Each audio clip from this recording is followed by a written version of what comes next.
The two most powerful Gulf states, Saudi Arabia and the United Arab Emirates. I don't know if the United Arab Emirates are second most powerful. Saudi Arabia certainly is because of its not only great wealth in terms of oil, but also because it's the largest purchaser of American weaponry. The United Arab Emirates, not so much. They are incensed by Qatar's hosting of a Doha-based Youssef al-Qaradari, a influential pro-brotherhood preacher who they see as a potent political menace.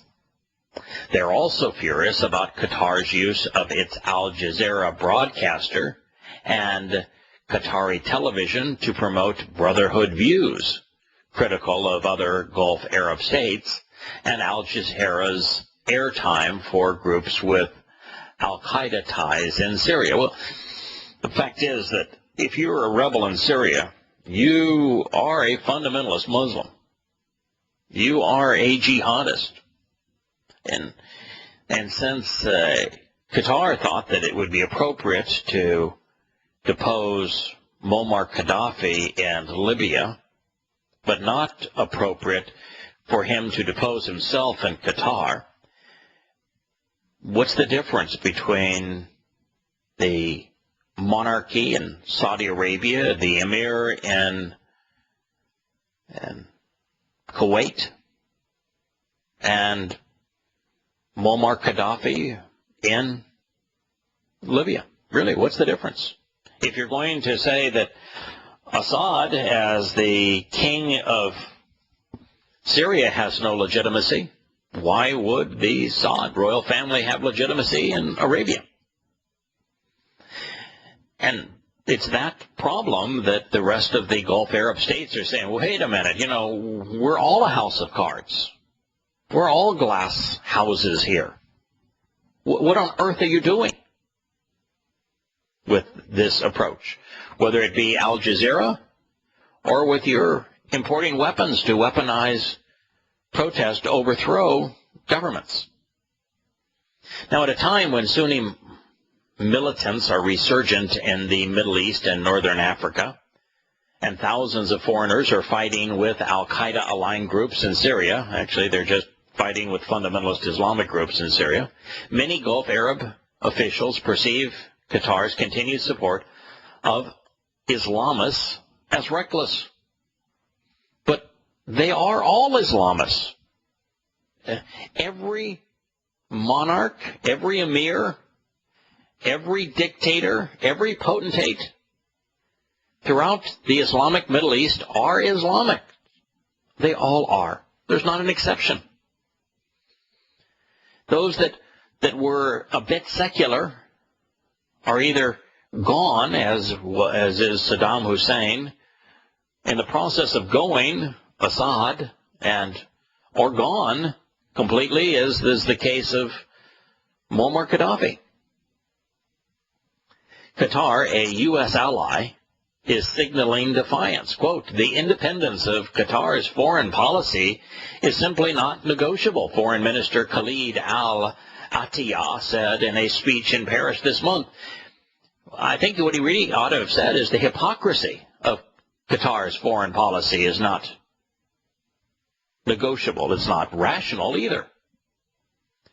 In the case of Syria, diplomats and sources close to the government say it's unlikely to abandon groups that are among the toughest in fighting President Bashar al-Assad's forces, no matter the flack its policy takes from both sides, from allies and from enemies. Qatar's Syria policy matters not only because Doha remains a generous backer of the opposition, but also because its dispute with other funders, notably Riyadh, Saudi Arabia, its dispute with other funders. You get that? In Saudi Arabia and in Qatar, they are equally in lockstep providing American weapons to mujahideen, to jihadists. This is important because, in the 17th chapter of Yahowah, Isaiah has told us that Damascus is going to fall, as is the Syrian government, and that the fall of Damascus and the Syrian government is going to lead directly to the dismemberment of Israel, which leads directly to an Islamic assault of great multitudes, a flood of Muslims, wielding American weapons, unstoppable in their attempt to destroy Israel. This is important. And you find that Qatar and Saudi Arabia are on the same side, supplying American weapons to the Mujahideen, and yet opposed to one another in their relationships with the Muslim Brotherhood, the wellspring from which each of these terrorist organizations has originally emerged in Egypt. It reminds me a little bit of what is actually happening in Syria right at the moment, where the two most effective Islamic jihadi groups, the Islamic State in Iraq and Syria, and the al-Nusra Front, are now fighting and killing one another. We now have Sunni Muslims at each other's throats. Hello, John. We have John calling in from Texas. What part of this discussion strikes your fancy, John? Well, you saw the email that I sent you concerning the words of Jesus only. Oh yes, now I recognize John from Texas. Yeah, I did ask you to call in. You had a series of questions, and this would be a fine time to depart from the news to go to the questions that you asked for our listeners. John sent a series of questions that he derived from a website. I don't think it was the Jesus Words Only website. I think you referenced a different website there. And why don't you articulate for our listeners kind of one at a time what your questions were and why you thought that maybe there was some reasonability in the issues that they raised. Well, first off, as I put in my email, I'm just looking at this site. It's confusing to me in comparison with what we have talked about and you've spoken about in according to the Torah.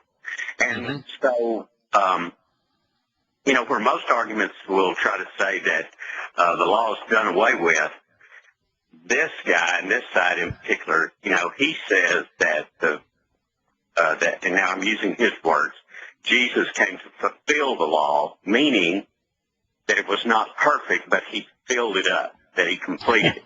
Okay, and let's deal with one point at a time. First of all, if an individual does not know Yahushua's name, they do not know him. That's just as simple as I can say it. If they do not know that his name is Yahushua, and they think that his name was Jesus, and they have no idea who he actually is, what he stood for, what he represented, what he conveyed, and they automatically disqualify themselves as being a credible source by misnaming him. His name is extraordinarily important. It means that Yahowah is the one that's saving us, and unless you know how he relates to Yahowah, then you'd have no capability of knowing who he is or what he was saying. Okay, the second point. Torah is not law. It's just not law. The word Torah was defined by Yahowah based upon the verb yara, and the verb yara means to instruct, to teach, to guide. If you guide your children, are you laying down the law for your children? No. Fathers instruct. They teach, they guide, as do mothers. They don't establish laws. And so this concept that there was a law that needed something done to it to make it right, you're starting off on the wrong foot. You're taking a religious interpretation that is wholly and completely inconsistent with the terminology Yahowah himself used. Now the next point, before we go on, to just to break down the first argument. The inference that that the law was imperfect, that it was inadequate, and therefore it was fulfilled, and fulfilling it took something that was wrong and somehow made it right, something that was incomplete and somehow made it complete, is rationally stupid, to coin a very sophisticated term. If the Torah was errant in any way, then Yahowah is disqualified as God. If the Torah is inaccurate in any way, Yahusha is disqualified as his representative. God says is perfect. God says his Torah is perfect. He says it's, in fact, God even says in one of the Proverbs, he says, my Torah is perfect, lacking nothing, and is fully capable of restoring your soul. So if that's not true, which this person is claiming that's not true, that the Torah is incomplete, that it is imperfect, then Yahowah, who inspired the Torah, prophets, and Psalms, is a liar. Now, how in the world can the representative of God, Yahusha, represent a liar and be telling the truth? Not even rational, is it? No. Okay, let's go one step further. Yahusha, in his, what he's trying to get around is the opening statement that Yahusha made in the Sermon on the Mount. Because he knows that in the Sermon on the Mount, Yahusha says that do not think that I have come to annul or do away with or negate any aspect of the Torah. Do not think that. I came to fulfill it. Now, before I explain what fulfill means, let's go on to the next thing that he said. He says, not a single yod or tittle. Yod is the smallest letter in the Hebrew language. It's the first letter that comprises Yahweh's name. It means hand, and it's the Y in Yahweh's name. It's the smallest letter in the Hebrew alphabet. It says, not a single yod or tittle. A tittle is the crown or upper strokes that comprise many of the Hebrew letters. It's just a component of a letter. And he's saying not the smallest letter, not any component of a letter is going to be done away with. Stay with us. John will be back in a moment.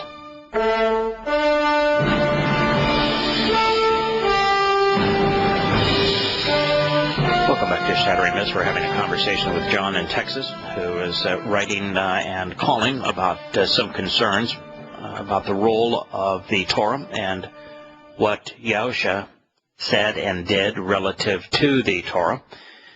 John, the point that Yahusha made in concert with saying that do not think that I came to do away with the Torah, I came to fulfill it, and then he said not a single yod, which is the smallest Hebrew letter, or stroke of any letter, which comprise the words, which comprise the sentences, which comprise the Torah, are going to be done away with, and so long as the heaven and earth exist.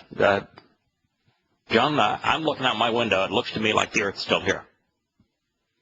I'm in agreement. Okay. So that means that every stroke of every letter, of every Hebrew word that is in the Torah is still in full effect, according to Yahusha. And he ought to know, right? Oh, yeah. Yeah, so if somebody is saying that Yahusha said, that the Torah is not complete, it's not perfect, there's parts of it that need fixing, that things that he needed to change, then what they're saying is the opposite of what Yahusha said. Would that be correct? Yes. Yeah. So if you're going to quote somebody and then turn what they say to make it the opposite of what they said, you don't have much credibility. You've destroyed your credibility. Now that we know that, let's look at what the word fulfill means. Let's say that I borrowed $1,000 from you, and we wrote a promissory note where I promised to pay the $1,000 back over a period of time with interest. Now, if I fulfill that promise, and I pay you the money back with interest, have I changed that promissory note? No. No. Have I honored the promissory note? Yes. Mm-hmm. Does the promissory note cease to be relevant relative to this transaction, or is it simply, this is the written affirmation of what I promised to do, and by fulfilling my promise, I'm honoring it, and you get your money back? Is it just simply a written affirmation of what I've done? I agree. So when we put promises in writing, and the Torah is filled with promises, when Yahowah put his promises in writing and the terms and conditions for us availing ourselves of those promises in writing, and then he himself, through Yahushua, fulfills those promises, isn't he just enabling, isn't he just honoring what he's said he was going to do? Yes. Yeah. So how does fulfill somehow mean change? I mean, where in the world does fulfill mean change? Mean alter? How does fulfill mean do away with? Well, it doesn't. Of course it doesn't. But not only doesn't it mean do away with, to change, to alter, to ignore, to annul, not only doesn't it mean any of those things, in the specific context where Yahushua said, I came to fulfill it, he was explaining that the Torah's teaching is in effect so long as the heavens and earth are here, and that we should not think what this guy is proclaiming. He said, I'm going to start this whole thing out by telling you, do not think that I came to annul, to do away with, to alter the Torah. So the very statement that he is making is in wholesale conflict with a fellow whose name he doesn't even know. He's not starting off on very good ground, is he? That's for sure. All right. What's the next point? And I'm kind of going down the list of the things that I highlighted. The Moses quoting, not rabbinical Talmudic Jewish leadership, but they quoted the Torah. He always seemed to correct it and make it something else other than what they thought. For instance, he would always say, you have heard it said, and then there would be something from the Torah, don't kill, right? Don't commit adultery. But I say, and then he would go ahead and, as this guy claims, fulfill that law or perfect it.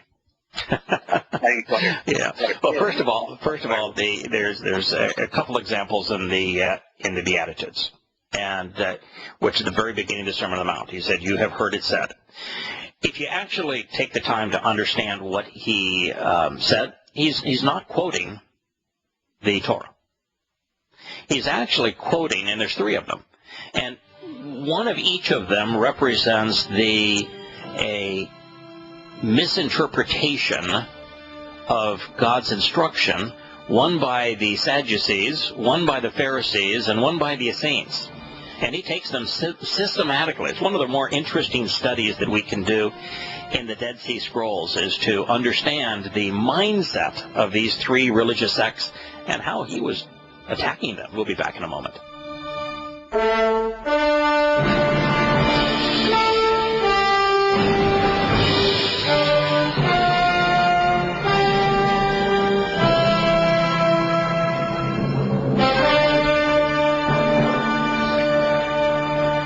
Welcome back to Shattering Myths. The advocate has already completely disqualified himself by not knowing Yahushua's name, misnaming him Jesus, by saying that this individual meant by fulfilling to change, to alter, when that's not what fulfill means.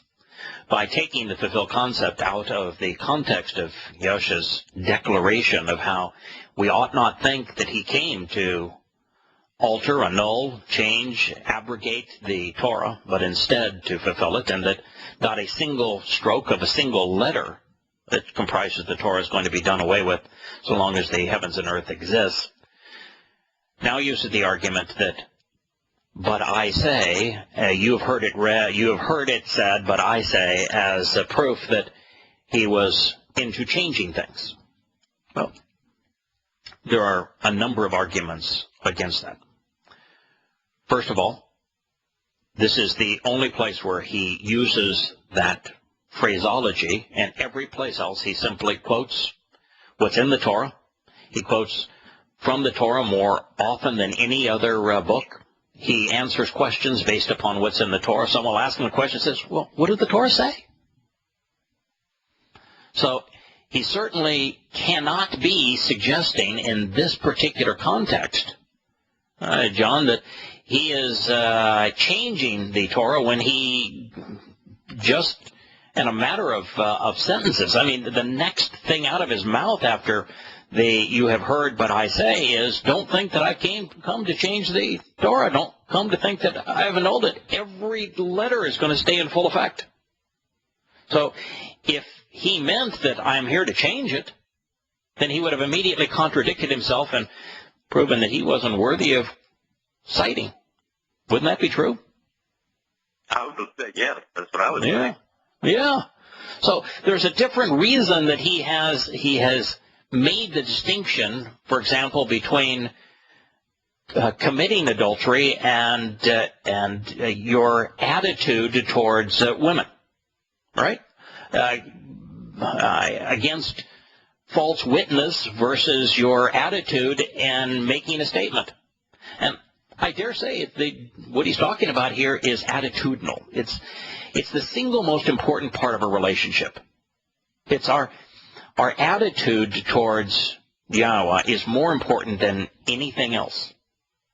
You know, if we view Yahowah, God, as a Lord who gave laws, then our attitude, our approach to him is completely the antithesis of what he wants to convey. He wants to convey that he's a father providing instructions so that we can be part of his family. And so attitude, what he's saying here is our attitude is really important. You know, don't make a religion based upon laws, but instead it's your attitude that you really ought to get right. Your perspective on God, your motivation towards God, and your fellow man is what you ought to get right as opposed to a bunch of legalism. That's what he's conveying. But let me ask you this. What this individual is trying to do is say, Moses bad. Moses, really bad information, incomplete, inaccurate. And so you have heard, but I say, you've got the Christian Jesus here rescinding what Moses had written. That's the inference, correct? Yes, he's saying that, basically what I gather from it, he's saying that God's law was perfect, but he had to use imperfect Moses until Yahowah could come along. Okay. Now, so that being the case, I want to ask you a question here. Of the adultery and false witness, which are the first two of the you have heard, but I say, those are attributed to the 10 statements that are written on the 2 tablets of stone, are they not? Yes. Who wrote the 2 tablets of stone? I would say Moshe. Well, so you think that when Moshe came down with these 2 tablets of stone that he said were etched by the finger of God himself, you think that Moshe was lying? That God didn't in fact write write in stone the 10 instructions found on those 2 tablets? No, he was telling the truth. Okay. So the argument this person is trying to make is that Moshe wrote those 10 statements, and Moshe was a flawed conveyor of information, when in fact, according to the Torah, and Yahowah is speaking in first person, and he speaks in first person throughout the 10 statements that he etched in stone. Yahowah etched those in stone. In fact, Yahowah says that those 2 tablets still exist. They're right now inside the Ark of the Covenant. He's going to show them to the world. What's this guy going to say when they're in Yahowah's own hand? Is he going to say God was imperfect? God was an imperfect implement for writing his 10 instructions and etching them in stone? Boy, that is a limb on which I would not want to be hanging.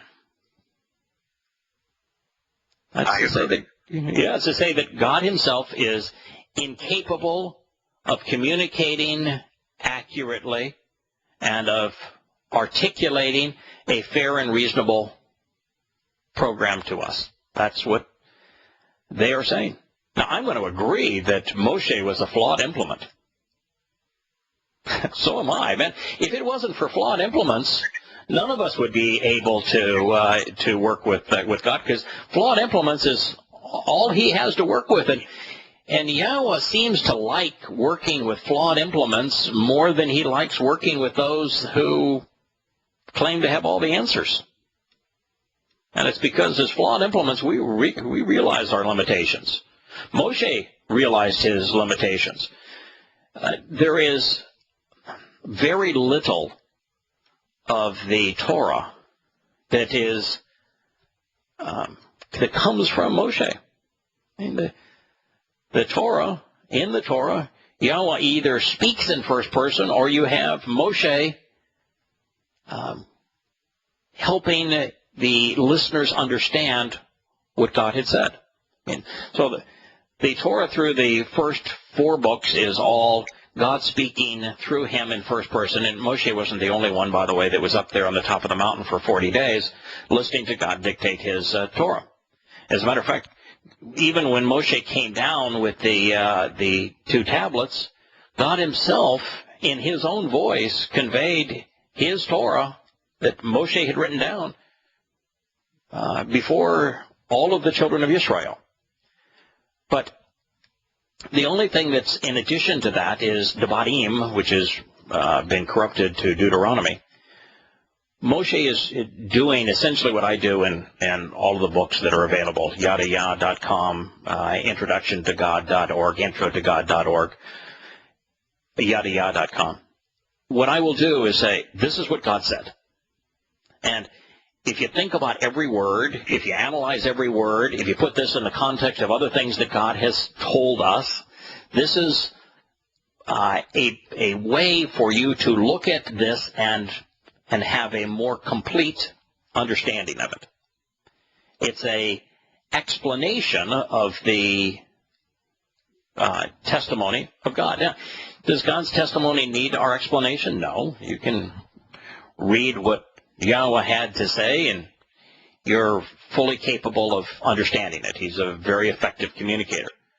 But it doesn't hurt to have somebody say, oh, this is related to something else he said. For example, in the second of those statements, most people don't know that God said that not only do fathers corrupt their children to the 3rd and 4th generation, but that his mercy is available to thousands who observe, closely examine, and carefully consider the conditions of his covenant. Now, that's worthy of commentary. It's worthy just to stop the reader and say, let's think about what this means. Thousands amongst billions is 1 in a million. Not going to be a lot of members of his family, are there? No. And does it help then to say, when Yahowah wrote in stone that thousands will be the beneficiary of his mercy by closely examining and carefully considering the conditions of the covenant, does it help, you think, a reader if you say, you know, during this Sermon on the Mount, this instruction on the Mount, Yahushua affirmed this when he said that the way is narrow and very few find life, but the way is broad and very popular that leads to death. I think it's helpful to relate those statements because they affirm the same truth. They actually affirm the truth that Christianity can't be a path to life because it's popular. It's the most popular religion in human history. So you have a lot of problems with his second statement. One is that he annuls that writer's viewpoint in the next point that he makes, which is he says, don't think that I came to change this. Don't think that I came to annul it. He's just talking about attitude. And really, the most important aspect of it is of the, you have heard it said, but I say, is beyond the attitude of it is if you really want to understand what somebody is conveying, you have to take the time to know the inclinations of that period, what those who heard this would have understood. And they all knew that these were essential doctrines and differences between the Essenes, the Sadducees, and the Pharisees. And he systematically annihilated their credibility in those first three statements. They were all tied up in their underwear over laws that they had imposed in their interpretation of laws. And of course, the second is that you can't criticize Moshe relative to the 10 statements without implicating Yahowah, because Yahowah claimed to have written those in stone with his own hand. We didn't see Moshe taking a chisel up there. Okay. So, sure. What's the next one? I mean, by the way, in the nature of a debate, of an argument like this, once you have proven yourself untrustworthy once on your main issue, it's over. So he's already lost every aspect of his first 2 points. Oh, I agree. If nothing else, I'd just like for you to comment on some of the things. Well, John, we have the music playing, but we'll return to this discussion when we get back. This is an individual who I don't think is associated with Jesus' words only. It's a site that, from what I've seen, actually does some pretty decent work, but instead writes for a site, JesusFamilies.org is where this nincompoop is from.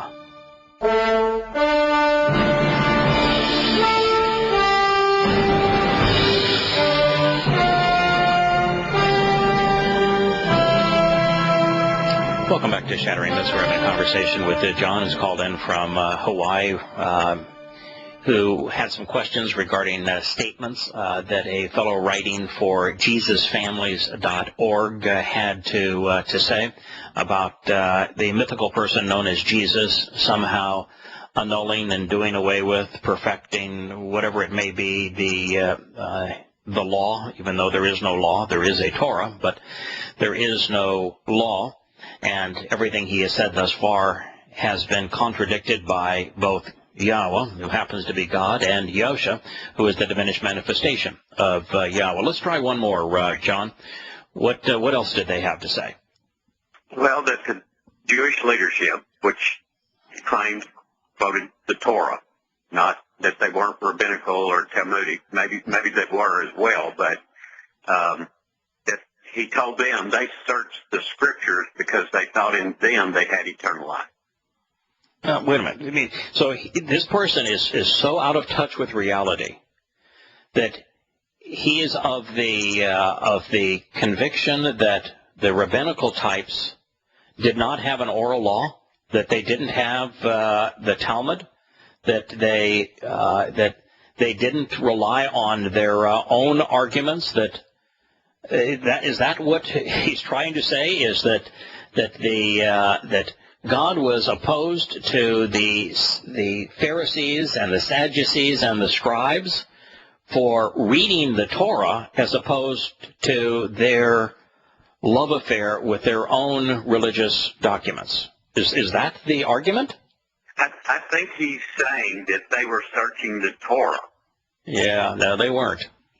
And Yosha didn't say that. Yosha's argument with them was that they had made up their own rules. And read his attack on them in Matanya 23. He is just livid with them because he calls them pure hypocrites. And he goes into explicit details of how they manage to twist things in their own arguments. And so their problem was that while Yosha cited the Torah with great regularity and told us that the Torah would always be in effect, and Yahowah's most common request was for us to observe the Torah. So if Yosha said, your problem is you're observing the Torah, and Yahowah says, the single most important thing you can do is observe the Torah, that would mean that Yahusha was either a nincompoop or he was in direct conflict with Yahowah. It's not possible for Yahowah to say, Shamar Torah, and for Yahusha to say, hey, your problem is that you shouldn't be observing the Torah. I mean, that's just nonsensical. And it would be nonsensical to not recognize the reality of the fact that the rabbinic community of that day, and they were the Pharisees, but the liberal political and religious party was the Sadducees, that they did not have their own oral law. The oral law is what forms the basis of Rabbinic Judaism. And at the time of Yahusha, Rabbinic Judaism had prevailed in the Jewish ruling establishment. By that time, the Lowy or Levites were no more. There was only one Jewish religion. There's only been one Jewish religion since that time. It's rabbinical. So this fellow evidently is completely out of touch with historical reality. So they were searching the Talmudic.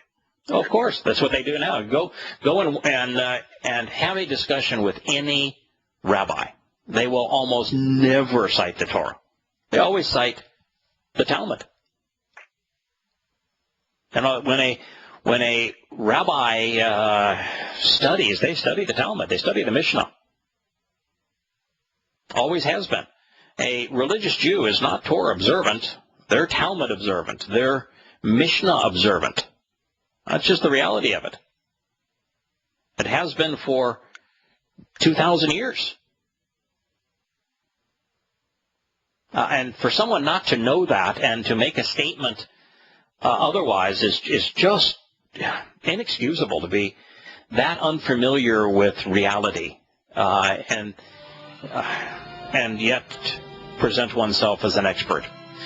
Well, John, I'm glad that you called and brought up these questions. We'll, if there are more of them that you'd like answered, we'll deal with them in a future program. We have Kevin, who has called in from Paradise, from Hawaii, who either has a question on or a statement regarding the covenant, and we will turn to Kevin when Shattering Myths continues after the commercial break.